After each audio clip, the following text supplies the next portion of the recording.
Have y'all ever had a friendship start over a fight? Huh? Because that's how they became friends in this book.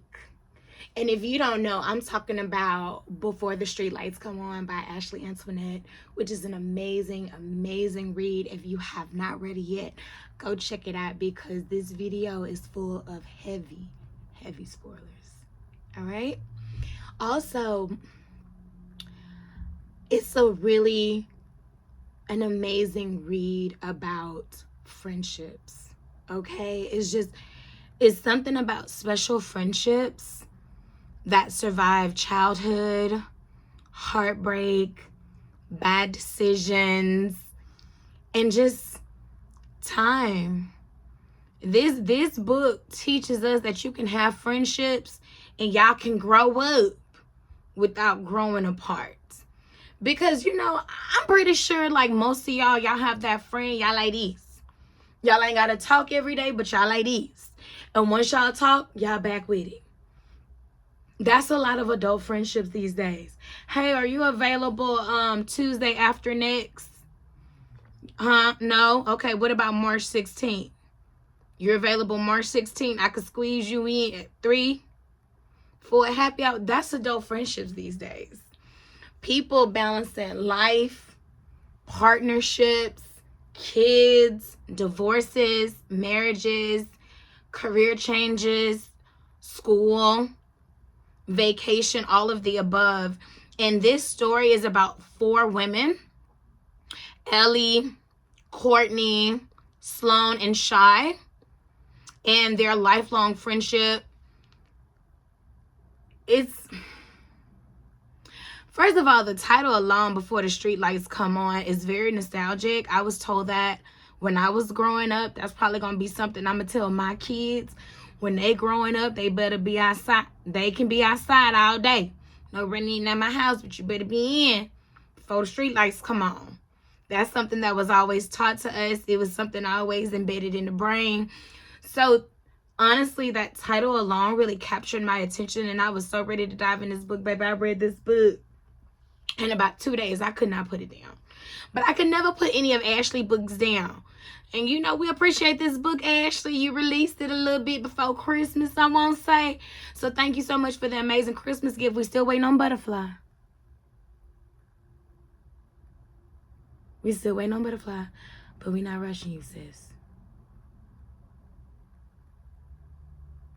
But I feel like you got us waiting the way Rihanna got us waiting for that R9, sis. But it's worth the wait.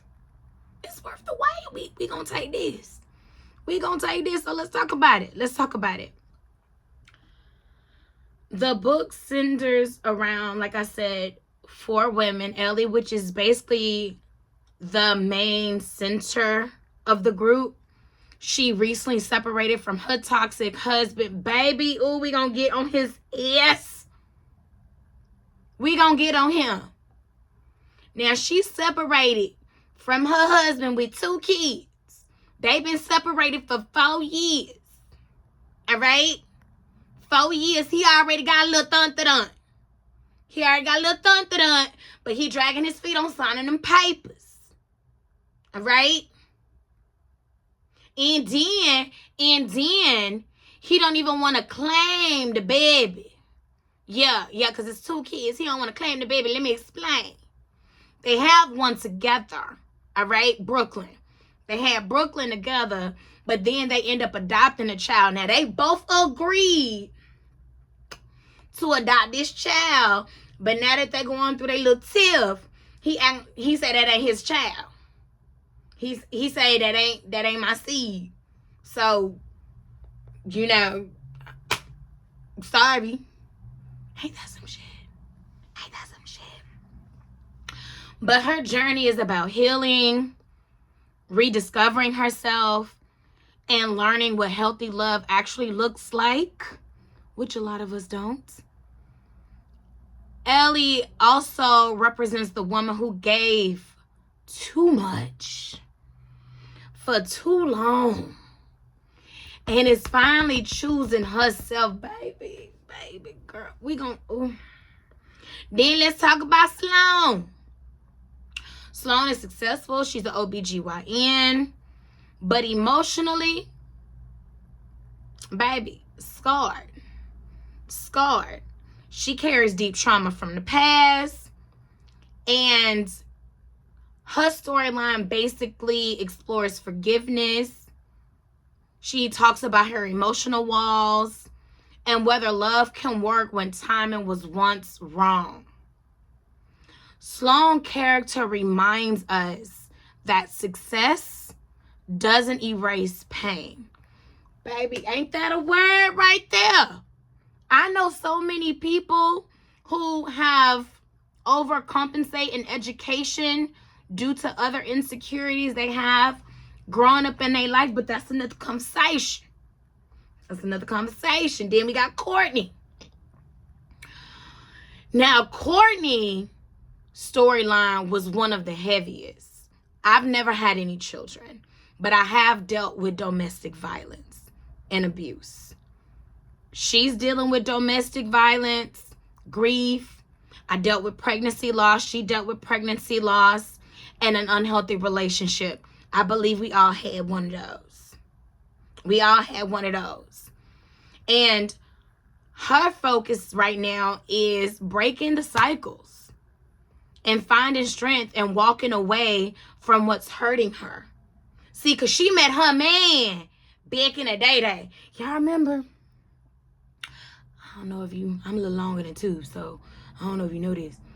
But back then, in the 90s, honey, it was a flex to be with a man older than you. Now we know it's pedo. But back then, it was not out of the norm for a girl that was 14, 15, 16 to have a boyfriend that's 19, 20, 23, 25. I'm just being back then, I get it now. In my 38 years now, I get it. Because I was one of those young ladies who was with a grown, like, I was one of them. My friends was one of them. Cousins was one of them. Aunties was one of them. They just how it was. Baby, that's how it was back in the day. They used to marry off 14-year-olds to 50-something-year-old men. And I believe in some countries, baby, that's still going on. Baby, here, still going on. Hello, wasn't Priscilla 14 when she got with Elvis, 30-year-old S? Like I said, baby, it wasn't uncommon back then. It wasn't uncommon. So Courtney met her man during that phase year in her life. She now knows she was groomed.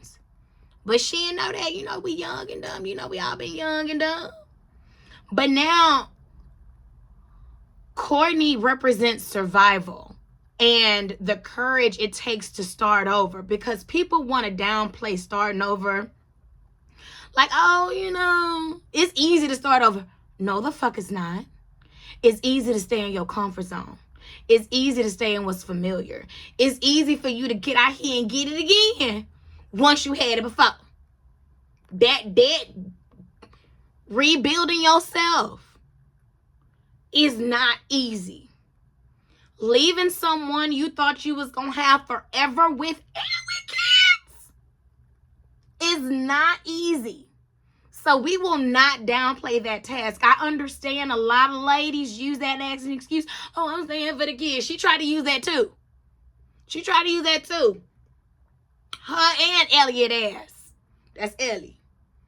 You know, the kids deserve to have their father in their life, even though he treats me like shit. That's a lot of women. A lot of women feel that way. A lot of women have said that before. Again, I ain't got no kids, but I ain't got to have no kids to have no common sense. That's all I'm saying. I ain't got to have no kids to have common sense. Because even psychology tells us the kid is happy when the mother is happy. They can feel that disconnect within the family, the parents. They can feel that. Kids are emotionally in tune with their parents, especially their mothers, and especially the younger they are. And study shows kids also said, I wish my parents would have divorced sooner because I seen that they were in an unhealthy marriage. Because it doesn't do anything but make the house more miserable. That's all it does. So, again, I told y'all before the streetlights come on, that was something very nostalgic. They're all getting together for like a Friendsmas or whatever, which is around the Christmas holidays. And I absolutely love it. Let's go character by character. Is that okay with y'all? Okay. So I want to start with Ellie first. Can we start with Ellie first? Can we start with her? Because she really is like the emotional anchor of the friend group. Like I told you, she recently separated from her toxic marriage, but she meets Loyal. Now let's talk about Loyal. Loyal is her brother's business partner. Her brother name is what is the brother's name? Give me a second. Hold on. Do I have it here? Do I have it? I might have it. Cassidy. Brother name is Cassidy. So her name is Elliot and the brother name is Cassidy. Ooh, we gonna speak on Cassidy. Remind me to speak on Cassidy. But let's talk about Ellie. Like I told y'all, she's been married. She was in an unhealthy marriage. Her man left her, moved on, got his own chick. Don't want to have nothing to do with the adopted girl. Don't want to have nothing to do with the adopted girl, which I think that is messed up. But baby, well, let me tell you something. When she met Loyal at her brother's event that he had. He's an ex-con, but he turned a millionaire. He turned his life around. We're going to get on that in a second too. But she met Loyal, and it was kind of like love at first sight when she met Loyal. He felt like very protective. I told y'all a long time ago, you want to know if your man is your man. Your man is going to protect and provide. If he ain't doing that, that is not your man. That's not... I'm telling you what I know. And according to Ashley, she know too. She know too. Men who want it gonna put their money where their mouth is. They not gonna give you no excuses. You got excuses, they gonna give you solutions.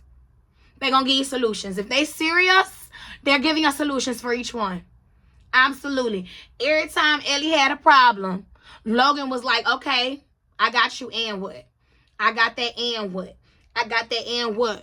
Like when old boy popped up at the Christmas party or whatever the get together was, and how he said he was taking one of the kids and not the other. Baby, Loyal stepped in so quick and was like, hey, homie, this ain't what we about to do. Not in front of these people, not in front of children. I think you should go. I think you should go. And I feel like, you know, positions like that really separate boys from men, you know. Because men, I'm sorry, boys can be so petty. You know what I'm saying? They don't have a code of ethics. They only good while the getting's good. But when y'all no longer together, that's when the true character come out. That's when the mask slip. That's when, yeah. See, trust me, the person you marry is not the person you divorcing. And it showed that with Ellie and the shit she was going through with her man. And he only wanted to work it back out when she was moving on. Talking about, why are you making such a hasty decision? Nigga, we've been separated for 4 years and you've been fucking on Tawanda around the corner. How am I dragging my feet?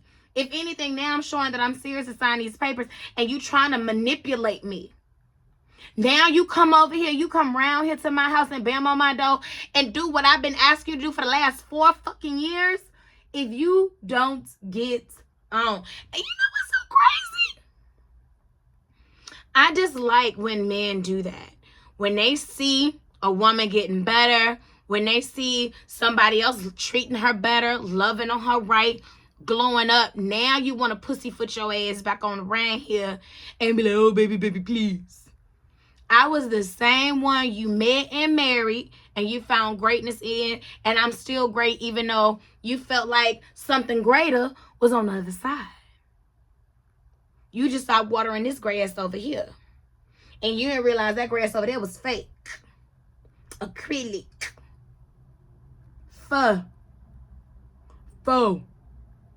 Fugazi.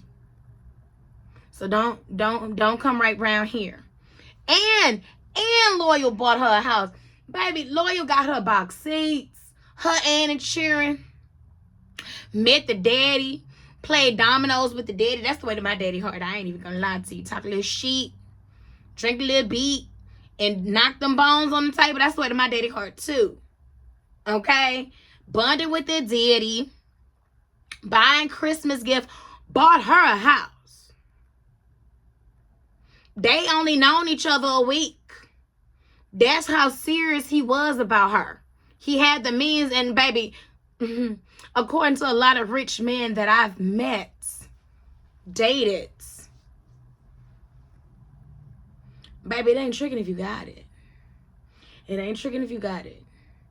It don't matter. If they got it and they want you, it's a convenience.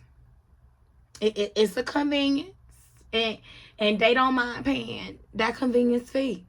That's all I'm going to say. They don't mind paying the convenience fee. As you seen, Loyal did not mind paying whatever he needed to pay to make sure his woman was here. And he made her take that ring off. Don't forget, she took that damn ring off. He threw it and replaced it with something bigger, better, heavier.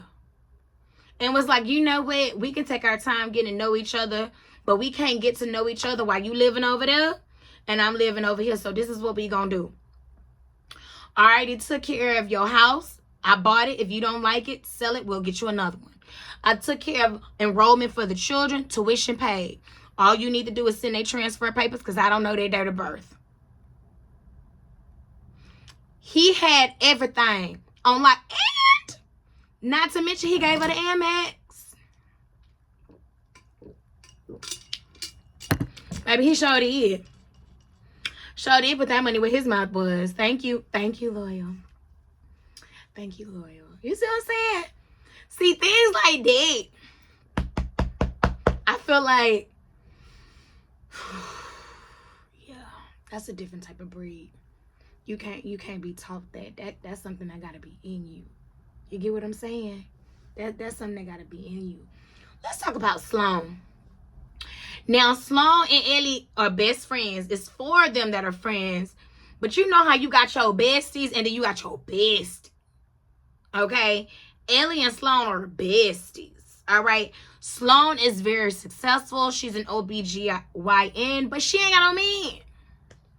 She ain't got no man. Her schedule keep her busy. She's very successful. Got a big ass house. Make a lot of money. Got G-Wagon. What's up? Skirt. Take vacation whenever she wants. Got all the things. Got all the things. Got all the pieces. Got all the riches. Got all the rings. She just ain't got no man. And sis want a man. She want a man. So you know who she talking to? She talking to Cassidy. See, her and Cassidy kind of was like childhood sweethearts, but they never really acted on it because they knew Ellie would be crazy behind it. Ellie had this rule like none of her friends can date her brother, and I had that rule too, but girl, shit, all my friends dated my brother, all of them, but anyways, girl, rule or not, they all dated his ass anyways. But she was tripping on if people was trying to get close to her, use her just to get close to her brother. Baby, y'all been friends for over 30 years at this point. I'm pretty sure she did not use you to get close to your brother. Plus, he was locked away for 20 of them. So she did not use you in y'all 30-year friendship to get close to your brother when he was locked up 20 years. Now, stop it. Stop it, Ellie. Stop it. Do y'all have friends like that? Drop it in the comment. Like, can your friends date your brother? Drop it in the comments. I want to know. Now, Courtney, I'm not gonna lie, that was kind of one of the stories that I resonated with the most, because again, she struggled with domestic violence and grief. She had experienced pregnancy loss and unhealthy relationships, and that was me. Excuse me. That was me. Not necessarily like in a totality, in a collective of my relationships, I have experienced this in some part of my life. Okay? Being physically abused, being with a narcissist, being with somebody that's controlling, a pregnancy loss. I've lost 2 children during pregnancy. One was a miscarriage and one was ectopic. Painful. Theirs, I believe they lost their child. Was it an accident? I want to say it was an accident. But she ended up getting pregnant, and now she got a newborn. And she got a newborn with no help. And she's dealing with postpartum. And then her husband, 10 years her senior, so damn insecure. All he want her to do is be at home with the baby and him. He don't want to necessarily have anything to do with them, but he do want them at home. And he's so insecure. If she's anywhere or if she don't answer her phone, he want to beat her ass. He want to berate her. He want to demean her. He want to talk down on her. And a lot of women do not want to speak on their abuse. A lot of women are ashamed and embarrassed. Hell, a lot of y'all don't even believe the woman being abused, because she never showed any signs of it. She showed maybe present a perfect marriage, always smiling. So when it comes out the husband was actually abusive, what? I don't believe that. I never seen him. I know him. I've been knowing him for years. And I have never seen him act like that. Y'all don't know a lot of shit that go on behind closed doors. A lot of people do not show them true selves in public. That's what the mask is for. Y'all will... Her friends... Courtney is proof of that. Her friends didn't know nothing about it. Didn't know nothing about it until they popped up. Sometimes you gotta do little pop-ups until they popped up. And there's nothing wrong with that. But some people can't find even comfort in their friendships, wondering if, are you gonna tell somebody?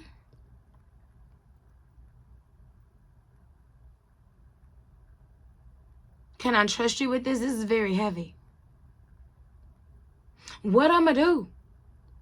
Where I'm gonna go? I don't know nobody outside of him. He was my first, my last, my everything. I'm unhappy. I'm miserable. But where I'm gonna go? He all I know. How I'm gonna pay my mortgage, my bills. I got a new baby, 4-month-old, crying. I can't even get no sleep. I ain't got no help. I can't even tell you last time I took a shower, brushed my hair, went outside. These are things that women struggle with when they have kids, newborn kids, and no support system. And you wonder why they say. Then you got shy. Now, I ain't gonna lie. My personality is like shy. And even though I do this with y'all, and I do the vlogging and the influencing or whatever over there on the TikTok, if you don't know me, go follow me.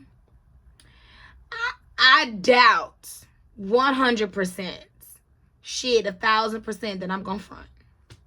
I know a lot of people do front in that lifestyle, but baby, I ain't got no issue. Y'all know if y'all been following me for a long time, saying what I'm going through and saying I ain't got it. If I ain't got it, baby, I ain't got it. All right?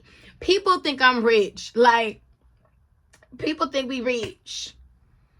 My man told me, he was like, baby, people think we rich. They told me, like, damn. I was like, is it because what? Because, you know, I feel like,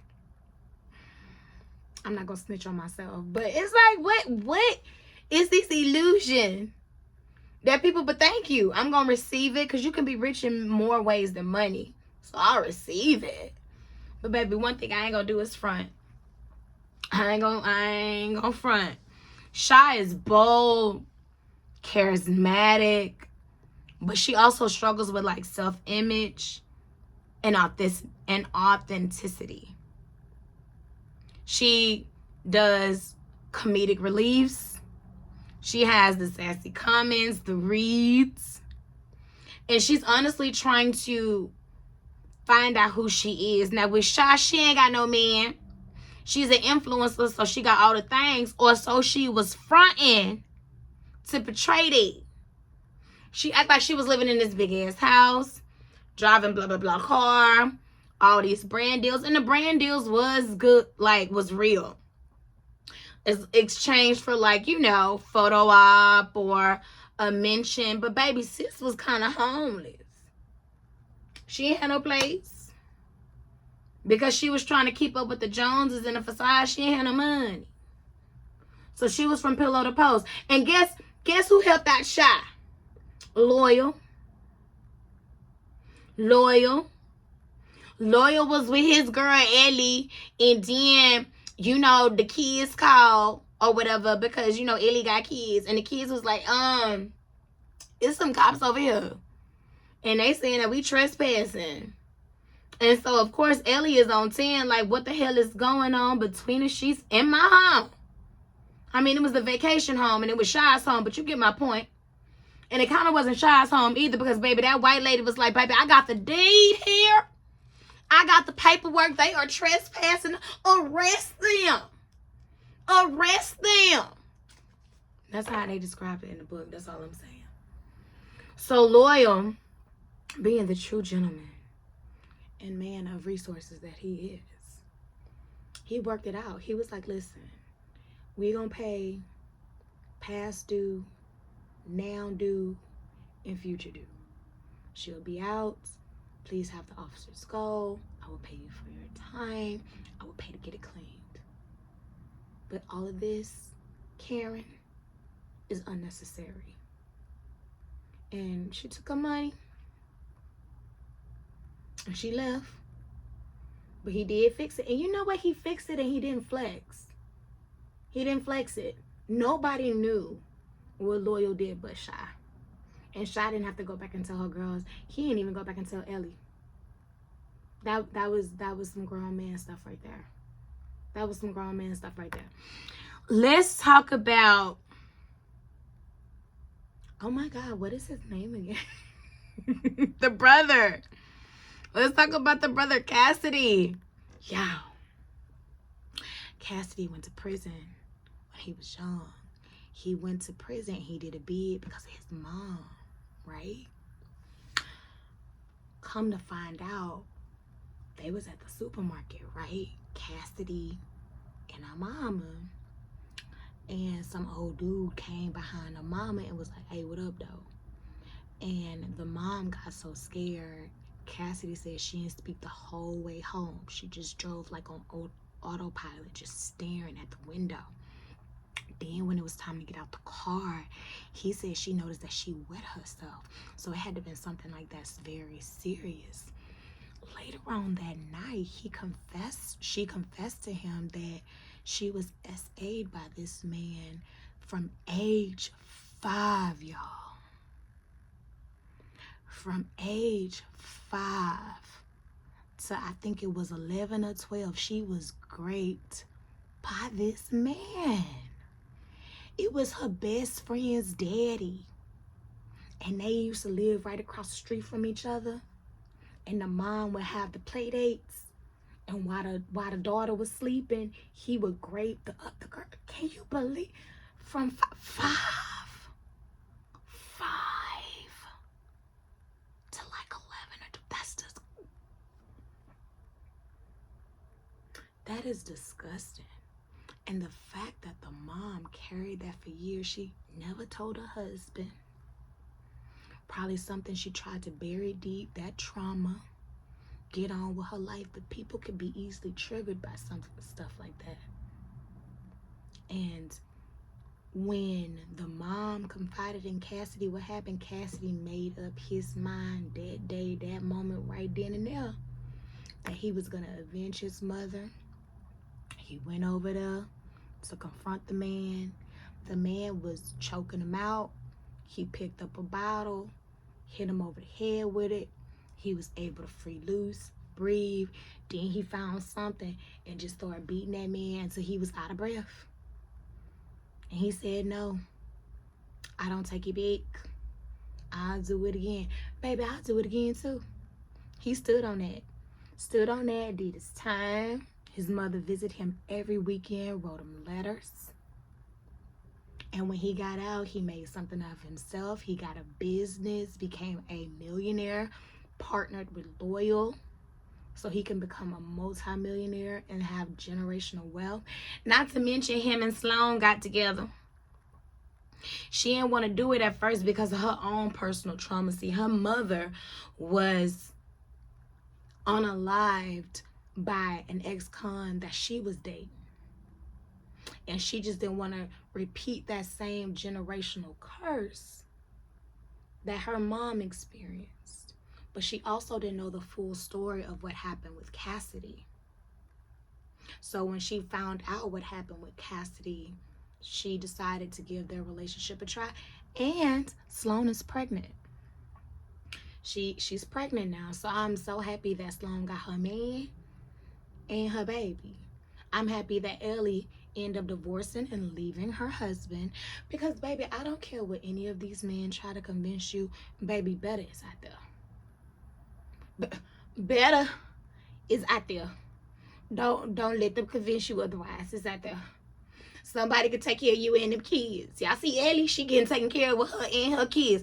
Same with Courtney. Courtney ended up meeting somebody at the bar. When they was down at the charity event, she met Loyal brother. And I believe he's in engineering or computer software. Baby, got money. Got money, but got the nerd money. Okay, I ain't gonna lie, baby. That's good. I love me a nerd. Baby got that nerd money. And shy ass talking about she might be gay. Not only is she broke and ain't got no money, she broke. She broke. But she said she might be a lesbian. She said, baby, once that lady licked her, she had him look back. But if you ask me, I don't know if Shy really gay. You know what I'm saying? I think she just going through some things and she don't know. You know what I'm saying? Because, again, she was faking and putting on this whole persona while being an influencer that she got this, money, clothes, hoes, and all that. And she didn't have none of that or whatever. But overall, it was a good story. And Papa was the glue. He was funny. He added some comic relief. And he dropped some good gems. So this was a good book, Ashley. Kudos to you. I mean, we still waiting on Butterfly. But, girl, this was a good book. This was a good book. So now, let's talk about the book club questions. Number 1. Will Ellie and Loyal last? Okay? Do you think they're moving too fast? So that was a part A and B. Let's answer the A. Baby, listen, it's going to last as long as it's going to last. And I feel like when you set the precedent like this, it's the only way to go but up. It is no other way to go but up and motherfucking stuck. Do I think they moving too fast? I think everybody got different timelines. When you know, you know. I've slow paced it with people and it didn't work out. Move quick and it is working out.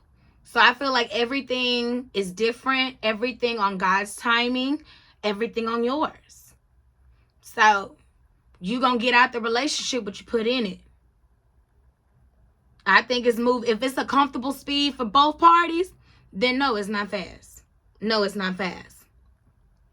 Was Sloan, number 2, was Sloan justified in her fear of Cassidy? I mean, I'm not gonna lie. Yes. I'm gonna give another example.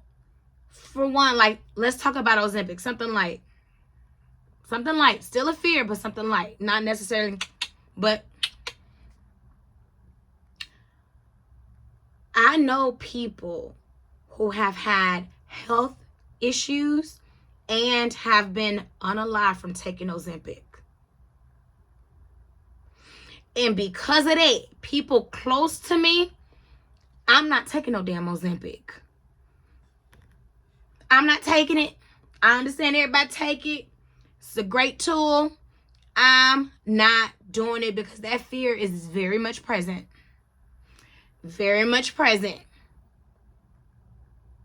I feel like if I take it, I would be one of those exceptions, and it's going to unalive me the way it gave other people problems and the way it unalived them. Fear is fear. And when it's close to you, it's close to you. But yeah, I would need to be told something different the way Sloan was. If I was ever to be, I need to be told something different the way Sloan was. But baby, I'm pretty sure even with that, fear is still there. Because once I know you can unalive a person, baby, that means you can unalive me. And that means you can unalive somebody that's playing with me. So unaliving is unaliving. Are you that? Is that your title? No. But are you capable of it? Yes. Shit, we all capable of it. Given the right circumstances. Y'all remember that Monique stand-up? I could be your cellmate. Baby, I could be your motherfucking cellmate.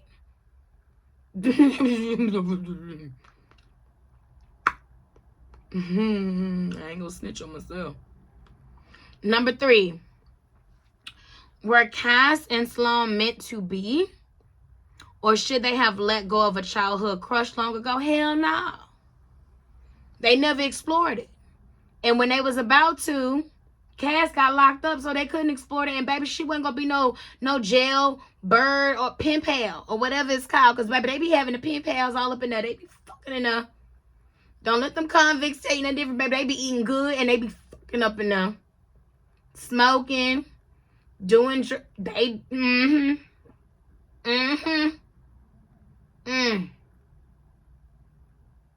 So yeah, if we never got a chance to explore that, I want to explore that connection.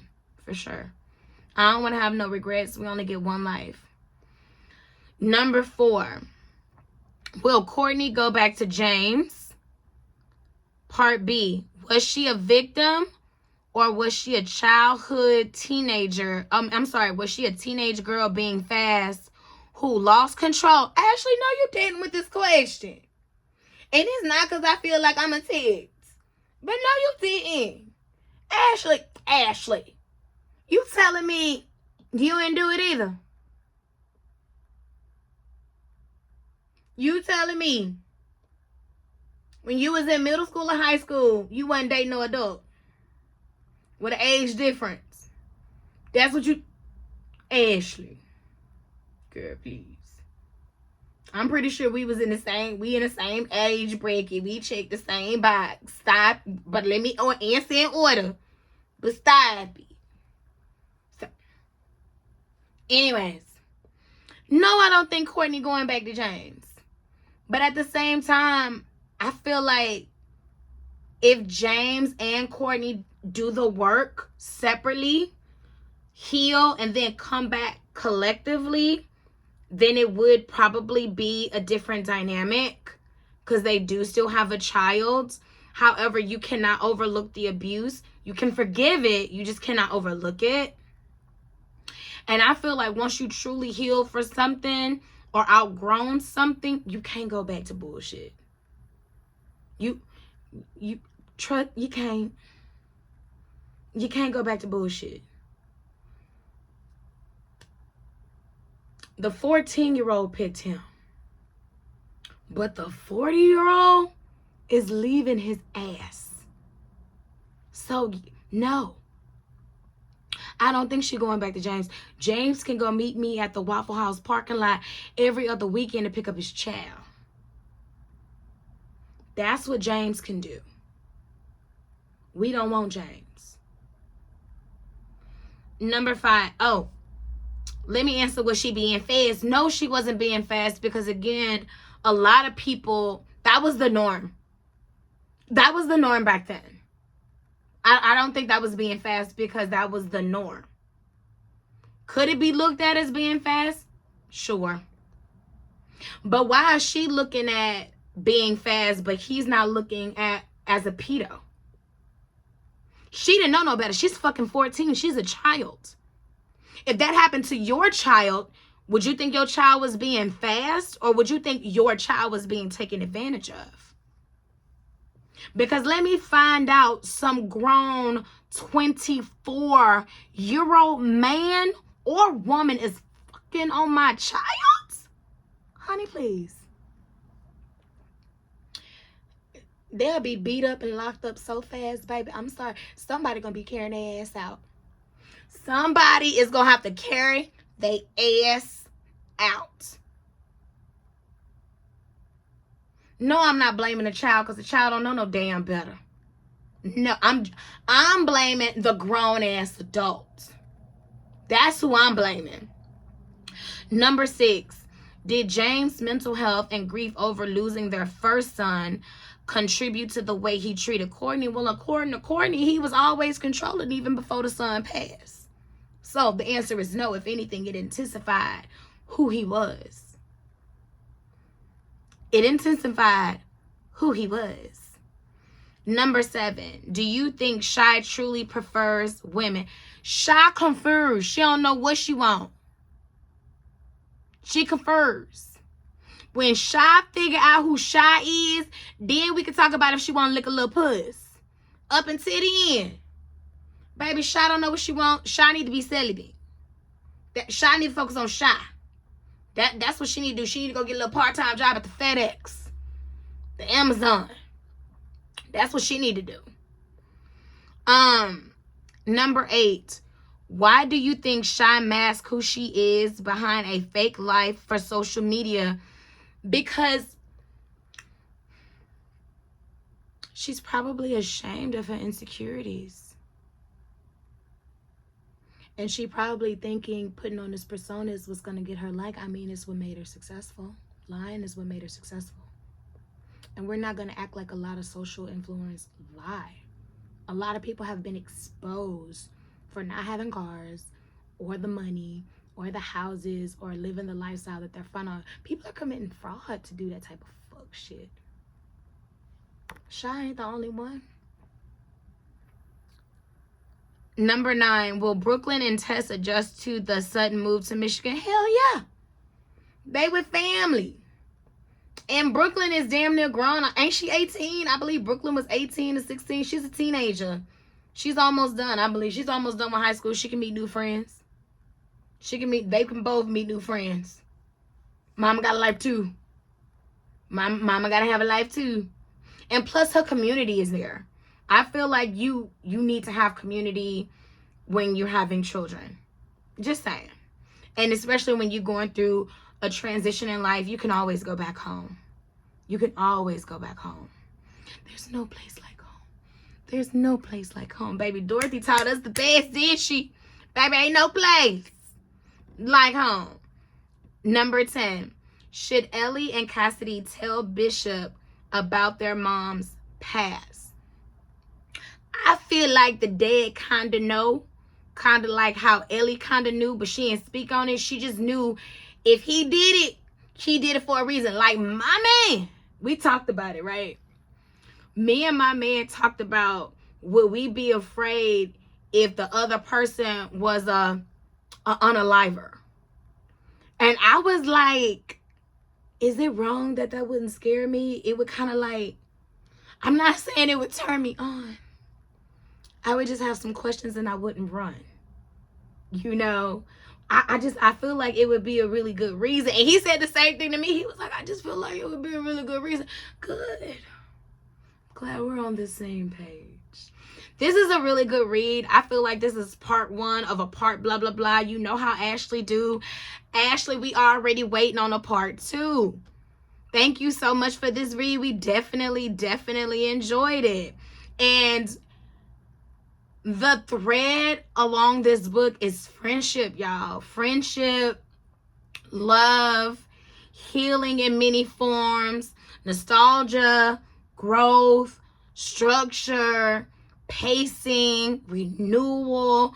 Like it's all the things in the book, which is probably why it resonates with a lot of us. When Ashley writes, baby, she writes. She writes. She writes. So Before the Streetlights Come On is not just a holiday read. It's like it's a love letter to friendship, into the messiness and the grace of adulthood. It invites you to reflect on your people. I was reflecting on my friendships, my past, probably your past, my scars, my trauma, my loss, and the beauty of showing up for each other in spite of. Did y'all enjoy the book? I did. Let me know. And if you haven't already, please like, comment, and subscribe. Bye.